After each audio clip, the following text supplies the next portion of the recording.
بسم الله الرحمن الرحيم.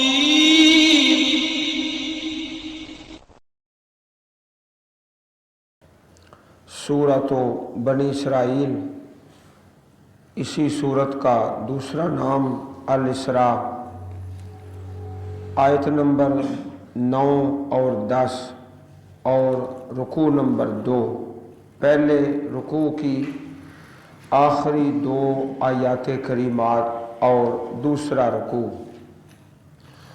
ان هذا القرآن يهدي للتي هي اقوم ويبشر المؤمنين الذين يعملون الصالحات ان لهم اجرا كبيرا وان الذين لا يؤمنون بالآخرة اعتدنا لهم عذابا أليما ويدعو الإنسان بالشر دعاءه بالخير وكان الإنسان عجولا وجعلنا الليل والنهار آيتين فمحونا آية الليل وجعلنا آية النهار مبصرة لتبتغوا فضلا من ربكم ولتعلموا عدد السنين والحساب وكل شيء فصلناه تفصيلا وكل إنسان ألزمناه طائره في عنقه ونخرج له يوم القيامة كتابا يلقاه منشورا اقرأ كتابك كفى بنفسك اليوم عليك حسيبا من اهتدى فإنما يهتدي لنفسه ومن ضل فإنما يدل عليها ولا تزر وازرة وزر أخرى وما كنا مؤذبين حتى نبعث رسولا وما كنا مؤذبين حتى نبعث رسولا وإذا أردنا أن نهلك قرية أمرنا مترفيها ففسقوا فيها فحق عليها القول فدمرناها تدميرا وكم أهلكنا من القرون من بعد نوح وكفى بربك بذنوب عباده خبيرا بصيرا من كان يريد العاجلة عجلنا له فيها ما نشاء لمن نريد ثم جعلنا له جهنم يصلاها مسموما مدحورا ومن أراد الآخرة وسعى لها سعيها وهو مؤمن فأولئك كان سعيهم مشكورا كلا نمد هؤلاء وهؤلاء من عطاء ربك وما كان عطاء